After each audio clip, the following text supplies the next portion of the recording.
Quando se fala em reforma política, é um dos temas mais preferidos pela chamada classe política,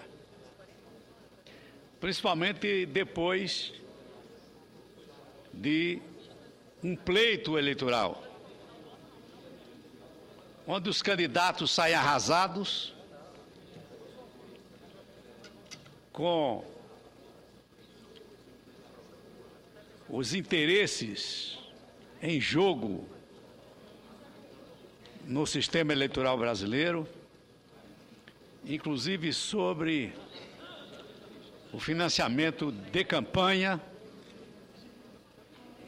que traz privilégio para uns e dificuldades para outros, como assinalou o senador Humberto Costa, há partidos que têm mais facilidade de arrecadação de recursos no setor privado do que outros, não só partidos, como candidatos. Por isso que a reforma política é sempre enaltecida logo após a realização de uma eleição. Passado o tempo, os políticos vão se acomodando, vão refletindo sobre o sistema eleitoral, a respeito do qual não querem mais falar em profundidade, de vez que parlamentares federais são eleitos por um sistema que permite o desencadeamento de siglas as mais diversas. Basta dizer que a presidenta Dilma, atualmente, ela tem que negociar com 17 partidos políticos para conseguir a sua governabilidade.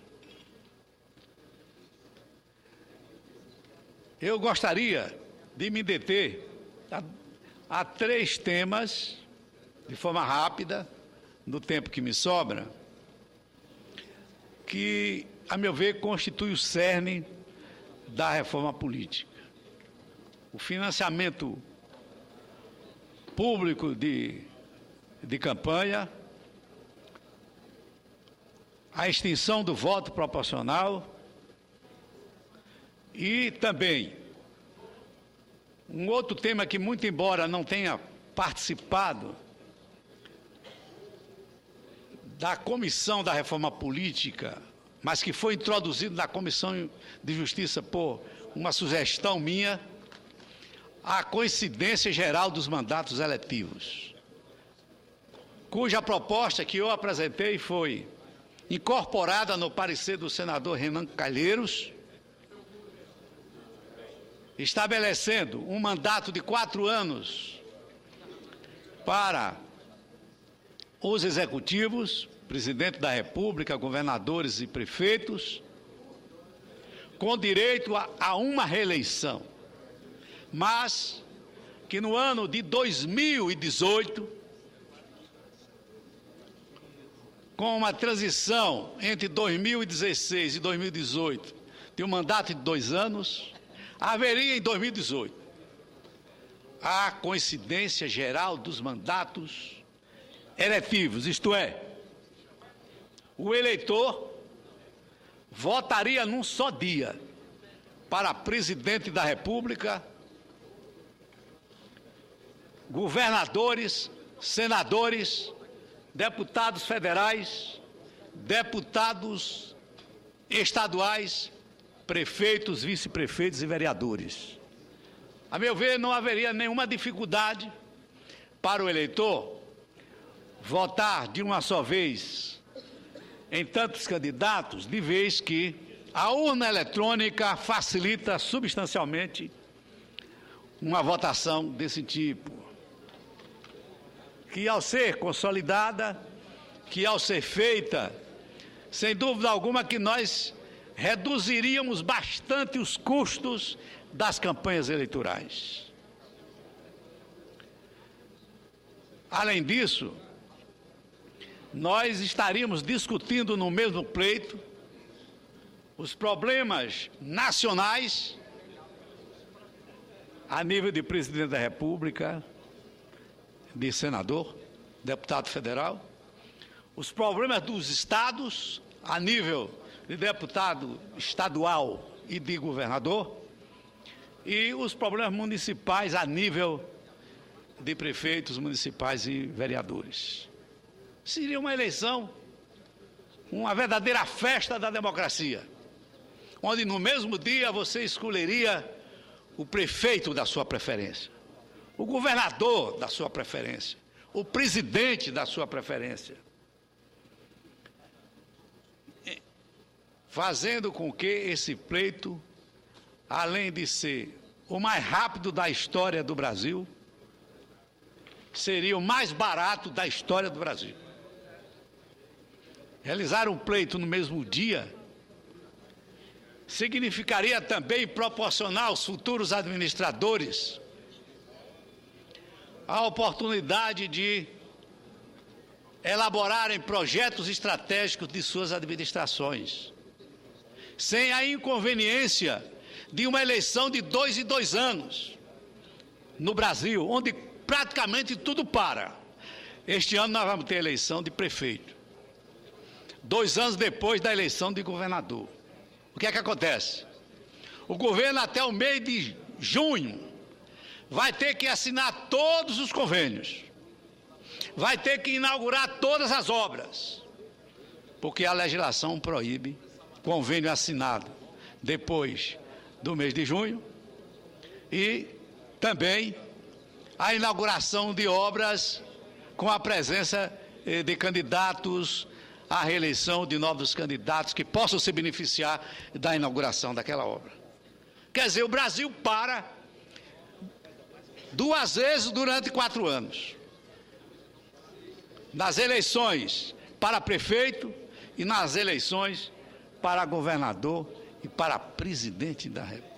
Digo melhor, para presidente da República, para governador e para prefeito. Quer dizer, há uma divisão, a meu ver, muito séria, que poderia ser evitada com essa eleição de uma só vez, proporcionando essas duas vantagens: economia, até para o Tribunal Superior Eleitoral, que gasta mais de 1 bilhão em cada eleição, com as urnas eletrônicas e com todo o aparato para a realização das eleições municipais e também estaduais e federais. O gasto seria um só, tanto para os tribunais como para os partidos políticos e candidatos. Eu defendo essa proposta. O voto proporcional, senhor presidente, essa questão, ela inicialmente foi decidida naquilo que se chamou aprovação pelo TSE da verticalização no ano de 2002. Isto é, o partido político só podia fazer uma coligação se ela fosse procedida desde a eleição presidencial até a eleição municipal. Quer dizer, de cima para baixo, a coligação tinha que ser a mesma. Se o PSB, por exemplo, fizesse uma aliança com o PT para presidente da República, esta coligação teria que ser repetida nas eleições para deputado estadual e nas eleições para vereador. Isso é que era a verticalização. Mas veio a emenda constitucional número 52, que, em sentido oposto, dando ampla liberdade de coligação aos partidos políticos. Essa ampla liberdade, ela subsiste, ainda persiste no nosso sistema eleitoral depois de 2010, porque ela só veio vigorar nas eleições de 2010. Há vantagens e desvantagens que são apontadas nas coligações proporcionais. Vantagem é que há um favorecimento pela pluralidade do sistema político no Brasil, ou seja, a representação política nas casas legislativas, ela tem a participação dos mais variados segmentos da população, não sendo proibitiva, não havendo nenhuma restrição quanto à realização das coligações. A desvantagem, que eu aponto de logo, é o surgimento de candidatos eleitos com a votação mínima na esteira de um candidato que teve muitos votos. Alguém que teve 1.300.000 votos pode levar 5 candidatos na sua rabada, às vezes sem nenhum voto ou com poucos votos, podendo se elegerem deputados para uma legislatura de 4 anos. E outra desvantagem, senhor presidente, é que o quociente eleitoral funciona quase como uma cláusula de barreira. Só elege deputados o partido político que atingiu o quociente eleitoral. Por exemplo, em quase metade dos estados brasileiros, todos os que elegem um número mínimo de 8 deputados, o quociente eleitoral é de 12,5%. Nós propusemos, e até agora não há uma definição, a cláusula de barreira, que antes era de 5% para 2%, pois o quociente eleitoral, mais de 50% do Brasil, que é uma cláusula de barreira, é 12,5%.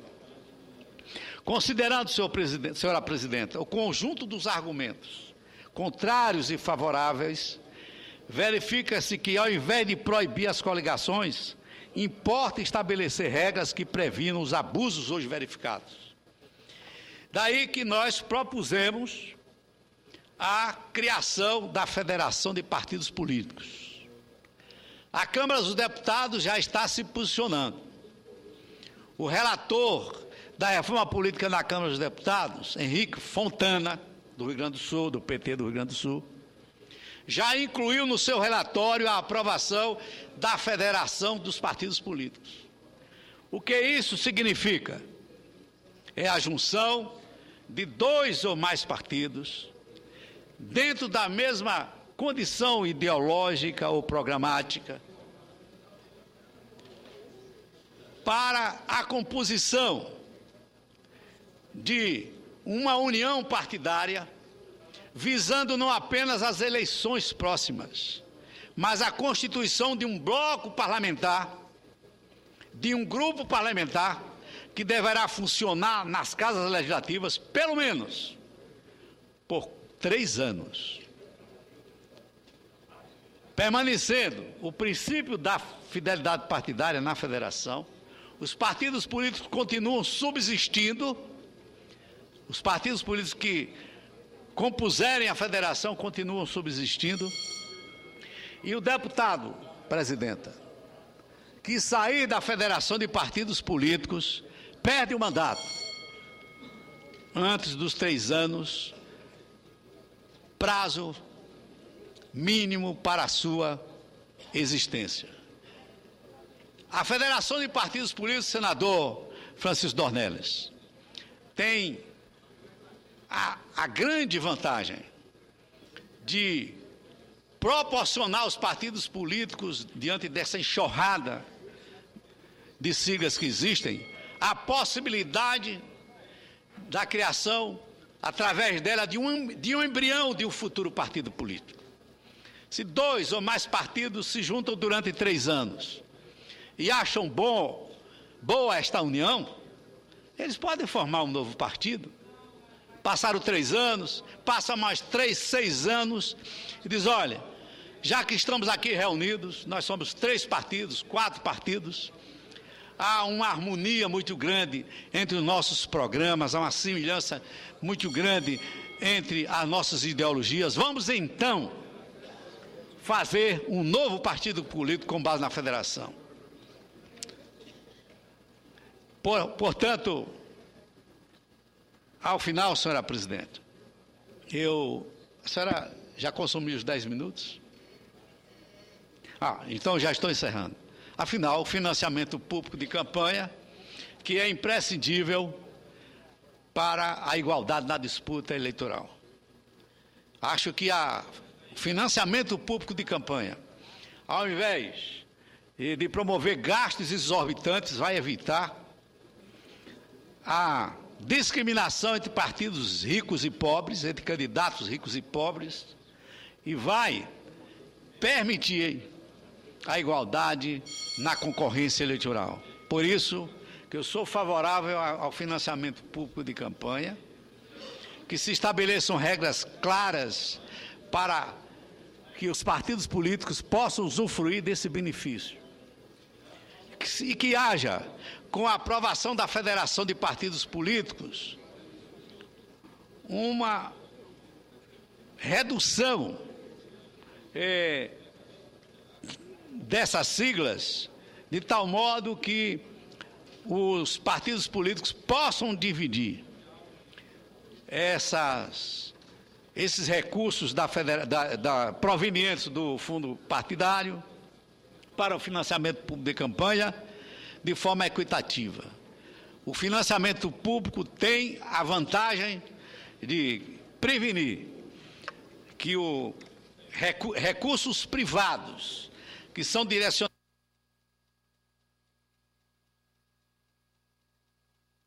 direcionados a partidos políticos ou candidatos possam servir de base para a ocorrência de fraudes e de corrupção eleitoral, como tem acontecido frequentemente. Agradeço a Vossa Excelência, senhora presidenta.